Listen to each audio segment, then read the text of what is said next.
이 시간 말씀은 민수기 22장 31절에서 35절입니다.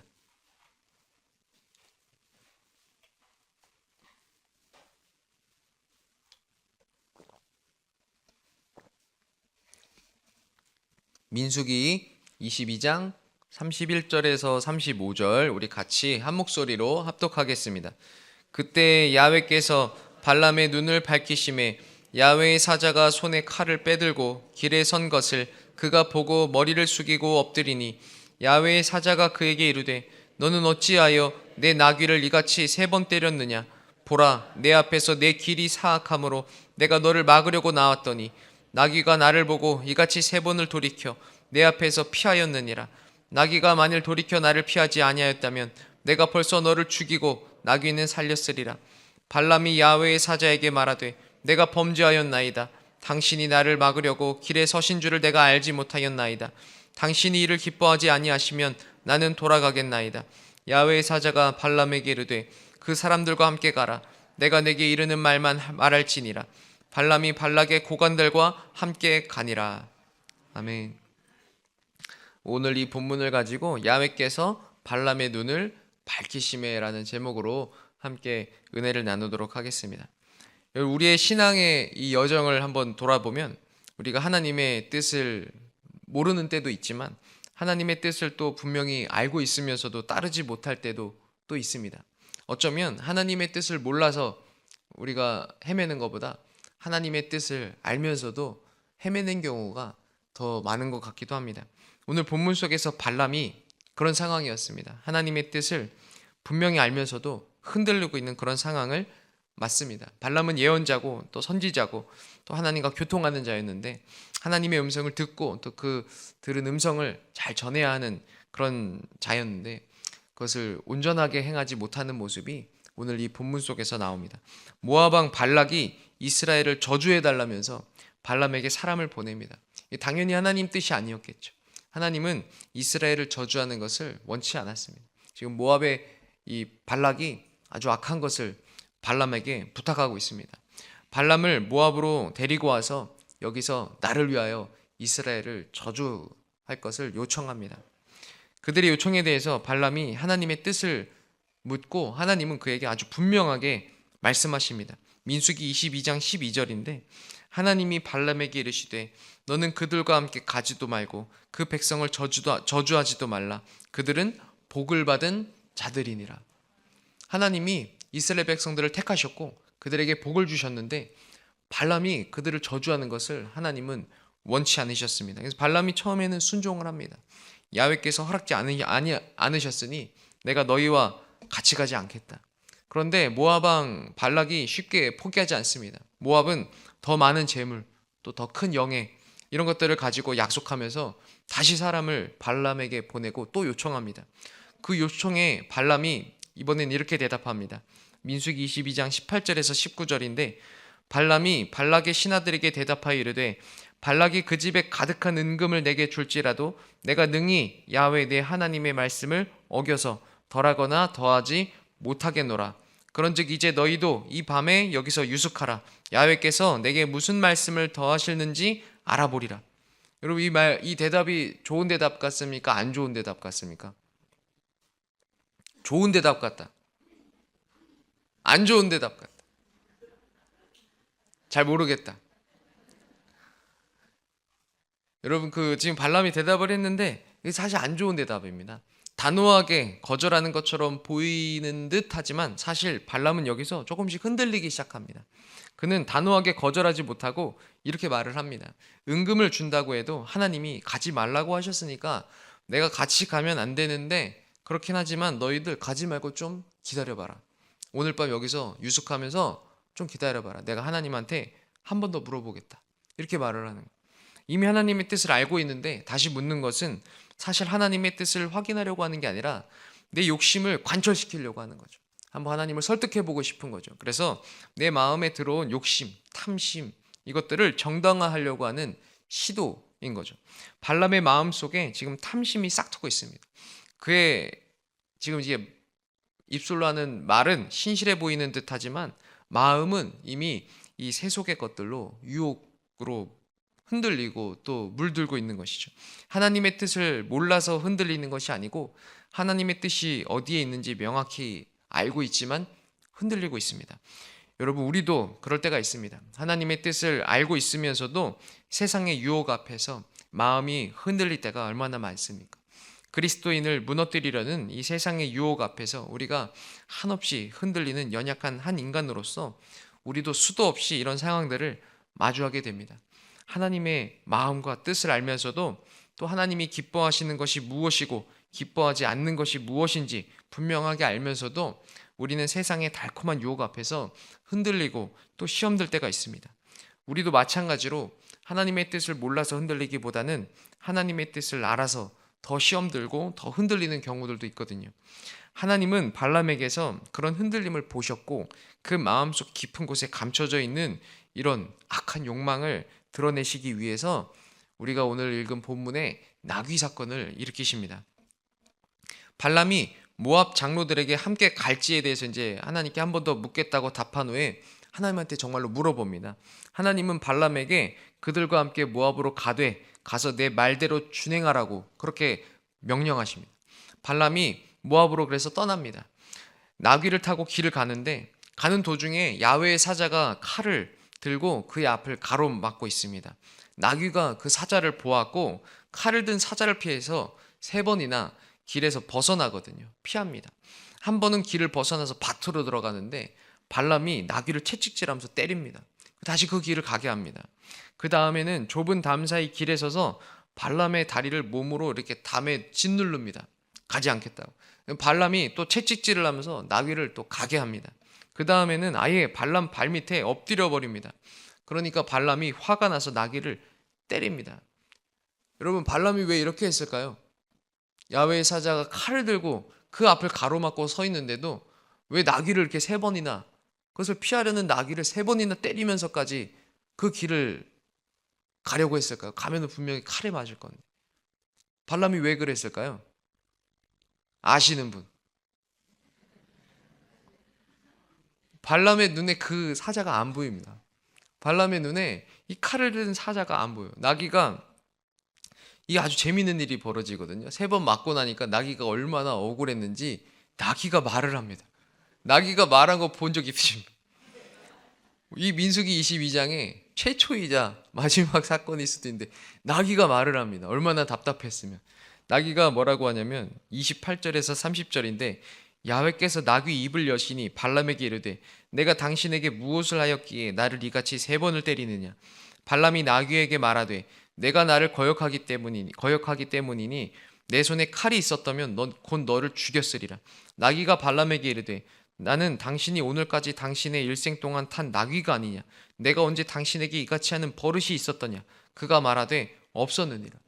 지금 발람이 나귀에게 이렇게 말하며 너가 나를 거역하니까 내가 널 때렸고 내가 칼이 있었으면 너를 죽여버렸을 거라고 이렇게 말을 하는데 발람의 이 말이 참 의미 있는 말이 되거든요. 왜냐하면 발람이 나귀에게 한 말이지만 사실은 하나님이 발람에게 하는 말과도 같은 그런 말입니다. 나귀가 답합니다. 내가 이유 없이 이렇게 한 것이 아닌데 당신은 왜 모르냐. 저 칼을 든 사자가 안 보이냐 라고 하는 듯이 나귀가 아주 답답해하면서 말합니다. 그랬더니 31절부터 33절에 보면 이제 드디어 발람이 하나님이 눈을 밝혀서 그 칼을 든 야훼의 사자를 보게 됩니다. 그때 야훼께서 발람의 눈을 밝히심에 야훼의 사자가 손에 칼을 빼들고 길에 선 것을 그가 보고 머리를 숙이고 엎드리니 야훼의 사자가 그에게 이르되 너는 어찌하여 내 나귀를 이같이 3번 때렸느냐. 보라, 내 앞에서 내 길이 사악함으로 내가 너를 막으려고 나왔더니 나귀가 나를 보고 이같이 3번을 돌이켜 내 앞에서 피하였느니라. 나귀가 만일 돌이켜 나를 피하지 아니하였더라면 내가 벌써 너를 죽이고 나귀는 살렸으리라. 만약에 나귀가 길을 벗어나거나 가는 길을 돌이키고 막지 않았다면 발람은 죽었을지도 모릅니다. 되려 나귀가 발람을 살린 거죠. 아이러니하게도 하나님의 사람인 발람은, 하나님과 교통하는 자였던 예언자였던 선지자였던 발람은 하나님을 보지 못하고 짐승인 나귀가 하나님을 보고 있습니다. 하나님의 뜻을 전달하는 예언자보다 짐승인 나귀가 하나님의 뜻을 지금 더 잘 분별하고 있습니다. 지금 발람의 눈이 어두워져서 주의 사자를 보지 못하는데 발람의 눈이 왜 어두워졌을까요? 무엇이 그 눈을 가리고 있을까요? 아까 나눴듯이 하나님의 분명한 뜻을 알았지만 발람은 달콤한 세속의 이 유혹 앞에서 마음이 흔들리거든요. 그 흔들린 마음이 그의 눈도 가립니다. 그의 마음 속에 가만히 스며들어온 이 세속의 것들, 유혹과 탐욕으로 그 눈이 덮이고 하나님을 보지 못하게 가립니다. 하나님이 지금 발람을 정말로 결과적으로만 보면 죽이려고 칼을 들고 서 계셨지만 결과적으로는 죽이려고 칼 들고 서 계신 것이 아니라 이 사건을 통해서 발람이 자신의 영적 상태를 분명히 알게 됩니다. 발람이 자기의 마음을 돌이키고 다시 하나님 앞으로 돌아오게 되는데 이 발람을 돌이키게 하는 데에 하나님이 나귀를 쓰시죠.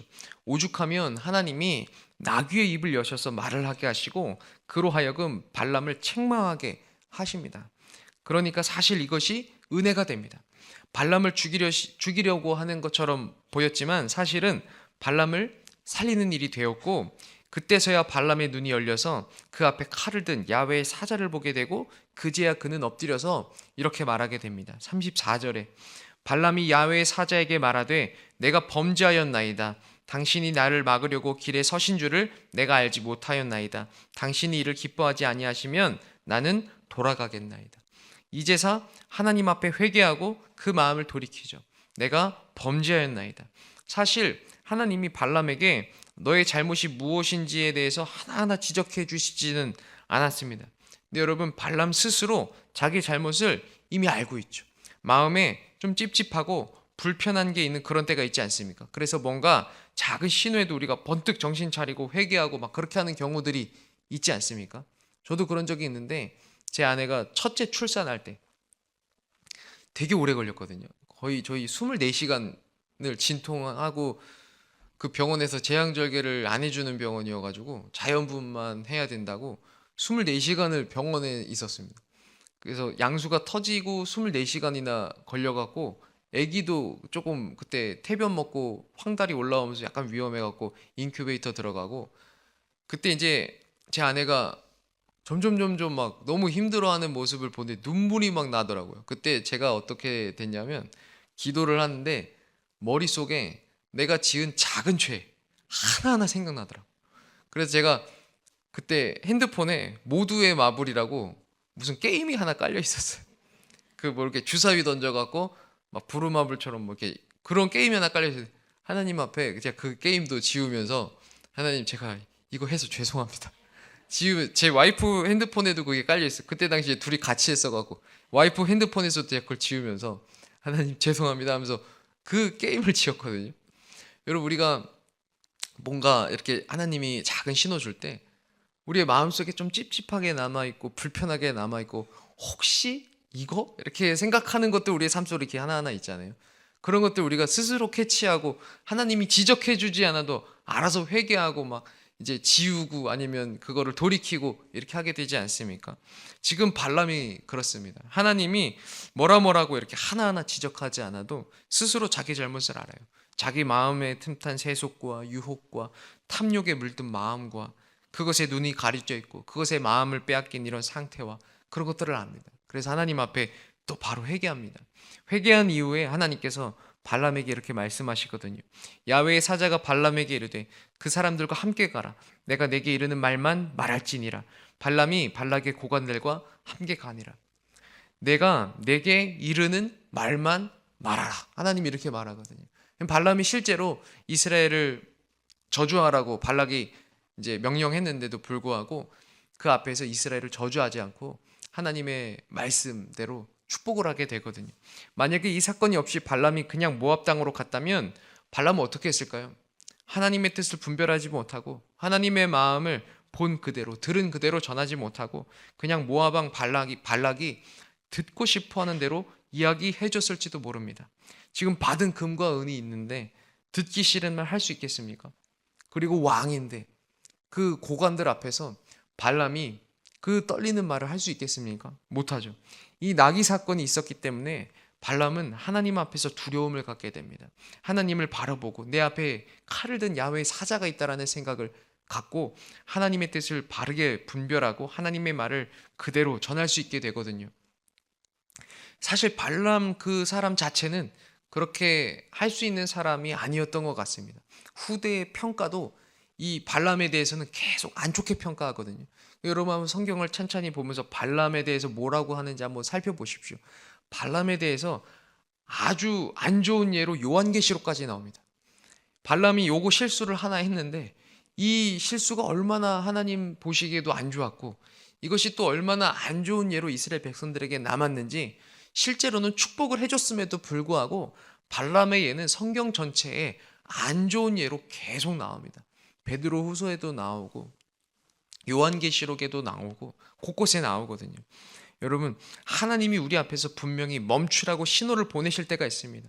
환경을 통해서, 사람을 통해서, 말씀을 통해서 막으실 때가 있어요. 나귀가 그 길을 방해할 때 발람이 나귀를 채찍질하고 때렸듯이 때때로 우리는 오히려 그 신호를 원망합니다. 왜 길을 막지? 왜 일이 풀리지 않지? 그러나 그 막힘이 은혜가 될 때가 있다라는 거예요. 그 막힘이 생명을 살리는 하나님의 손길일 때가 있다라는 겁니다. 우리가 보지 못하는 하나님을 나귀는 보고 있었던 것처럼 우리도 깨어서 눈을 들어서 하나님을 바라봐야 된다라는 거예요. 우리가 눈이 가려져 있어서 하나님을 보지 못할 때는 하나님이 억지로라도 나귀로라도 우리의 길을 막으신다라는 거예요. 우리도 발람처럼 하나님이 앞서 보내신 사자를 보지 못할 때, 하나님이 분명히 길을 막고 계시는데 그것을 방해라고 오해할 때, 때때로 일이 막히고 관계가 꼬이고 계획이 무너질 때 여러분 그 속에 담겨있는 하나님의 사랑과 은혜를 볼 수 있는 성도가 되시기를 바랍니다.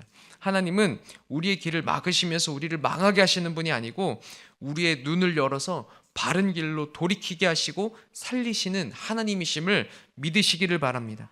혹시 오늘 세속에 물든 마음과 탐욕과 정욕과 거짓과 술수와 죄와 사망과 어둠으로 눈이 가려져서 하나님을 보지 못하고 그릇된 길을 가고 있는 성도님이 계시다면 여러분 회개하십시오. 회개하고 눈을 열어서 주님을 보는 은혜가 있기를 간절히 바라고 축복합니다. 마음에 가만히 틈타 들어오는 죄를 여러분 분별하고 끊어내시기를 바랍니다. 하나님 앞에서 작은 찝찝함도 남겨두지 마시고 하나님의 뜻을 거스른 일이면 아주 작고 사소해 보여도 단호하게 돌이키고 끊어내시기를 축복합니다. 하나님께서 여러분의 눈을 밝히시고 바른 길로 인도해 주실 것입니다. 그리고 그렇게 하나님을 바라보면서 주님의 뜻을 품고 나아가는 성도의 삶 가운데서 주님은 그의 능력이 되어 주십니다. 주님이 그를 지키시고 인도하시고 보호하시고 또 그를 위해서 일하시고 역사하실 줄 믿습니다. 세속에 눈이 멀고 세상의 유혹에 마음을 뺏긴 신앙은 결코 능력이 없습니다. 눈에 보이는 현실적인 유익들과 재물들, 마음을 흔드는 세상의 달콤한 유혹들, 권력욕, 물욕, 탐심들, 이것들은 그리스도인들을 죽음으로 인도하는 달콤한 지름길입니다. 구원에 이르게 하는 올바른 신앙에는 넓고 편한 길이 절대로 없습니다. 늘 좁은 길이요, 자기를 부인하고 자기 십자가 지고 가야 하는 험한 길들입니다. 그러나 그 길이 우리에게 두려움이 되지 않는 것은 주께서 우리와 함께 하시기 때문입니다. 그 길 자체가 안락하면서 쉬운 길이 될 수는 없고 성령과 동행하고 주님과 함께 할 때 우리가 걷는 길이 어떤 모양이어도 우리가 두려움 없이 걸어 나아갈 수 있는 안식이 있고 평안이 있는 길이 되는 겁니다. 그리고 그 길 위에서 주님은 우리 성도들에게 능력이 되주신다라는 거예요. 오늘 이야기에서 시사하는 바와 같이 여러분 세상은 오늘 하루를 믿음으로 잘 견딘 우리를 향해서 내일은 더욱더 만반의 준비를 하고 더 달콤한 유혹을 가져와서 우리의 마음을 흔들어댑니다. 아마도 여러분 오늘 어제보다 더 큰 유혹과 세상의 시험들이 여러분에게 찾아와서 여러분의 마음을 흔들 거예요. 오늘 내가 잘 버티면 여러분 세상이 포기하고 얘는 안 넘어오네 하고 떠나가는 게 아니라 더 만반의 준비를 하고 내일 더 센 걸 들고 또 찾아옵니다. 여러분 우리는 이 싸움을 언제까지 해야 합니까? 죽을 때까지 하는 거죠. 그래서 바울이 뭐라고 했습니까? 공고하다, 피곤하다. 여러분 우리의 싸움이 어쩌면 그렇게 공고하고 피곤한 싸움일 수 있습니다. 그러나 절대로 포기해도 안 되고 져서도 안 되는 싸움입니다. 여러분 세상은 또 마귀는 계속 우리의 마음을 흔들어 제끼려고 더 달콤한 거, 더 센 시험 이런 걸 가지고 와서 막 흔들어요. 여러분 그 앞에서 우리가 두려워하지 않을 것은 여러분 우리에게 하나님이 선물처럼 주신 이름이 있지 않습니까? 예수 그리스도의 이름입니다. 세상이 마귀가 아무리 센 거 달콤한 거 들고 와도 여러분 예수 그리스도의 이름이 더 강합니다. 여러분 세상에 아무리 달콤한 유혹이 막 우리의 이 미각을 자극하고 마음을 흔들어도 우리에게 무엇이 더 달콤합니까? 주의 말씀이 더 달콤하죠. 여러분 하나님의 말씀이 꿀송이보다도 더 달게 하나님이 우리에게 만들어 주셨다고 하지 않습니까? 세상이 아무리 달콤한 유혹 가져와도 우리는 세상을 향하여 뭐라고 해야 됩니까? 성경을 흔들어야죠. 야, 네가 아무리 달콤한 거 갖고 와도 내 입에 가장 단 것은, 내 마음에 가장 단 것은 이 말씀이다 하면서 여러분 선포하십시오.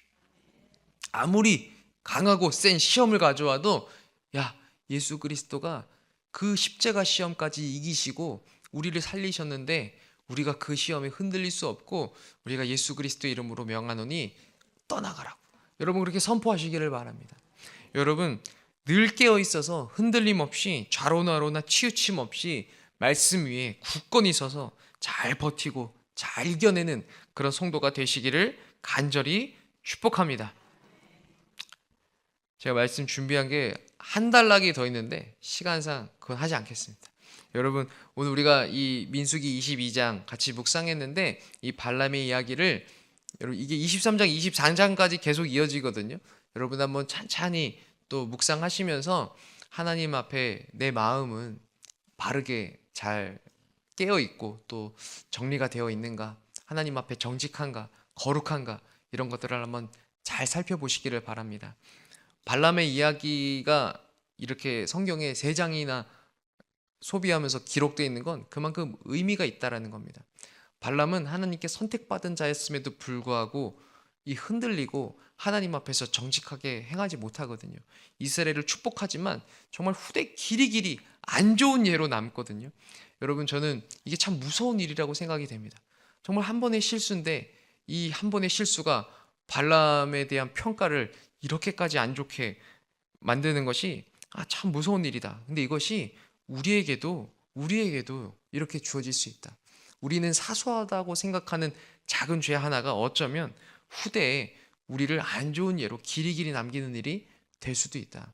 이것은 성도들에게 하나님이 아주 강력하게 주는 메시지라고 생각합니다. 믿지 않는 자들이 아니라 믿는 자들 가운데, 하나님께 이미 부름받은 자들 가운데 그들이 짓는 죄, 하나님의 뜻을 알면서도 범죄하는 것들, 이런 것들은 참 하나님 보실 때에 악한 것이다. 이것을 여러분이 기억하고 하나님 앞에 정말 선하게 구별된 마음으로 거룩하고 정직하게 정결하게 살아가려 애쓰고 노력하는 그런 성도가 되시기를 간절히 바랍니다.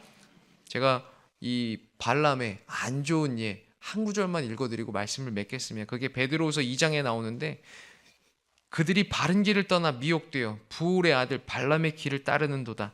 그는 불의의 삭슬을 사랑하다가 자기의 불법으로 말미암아 책망을 받되 말하지 못하는 나귀가 사람의 소리로 말하여 이 선지자의 미친 행동을 저지하였느니라. 미친 행동이라. 여러분 이 하나님의 뜻을 알면서도 그 뜻을 따르지 않고 세속의 마음이 흔들리고 뇌물의 마음을 빼앗기고 권력의 마음을 빼앗겨서 하나님의 뜻대로 행하지 못한 이 행동에 대해서 미친 행동이라고 합니다. 여러분 우리는 이 미친 행동하는 성도가 되지 않아야 되겠습니다.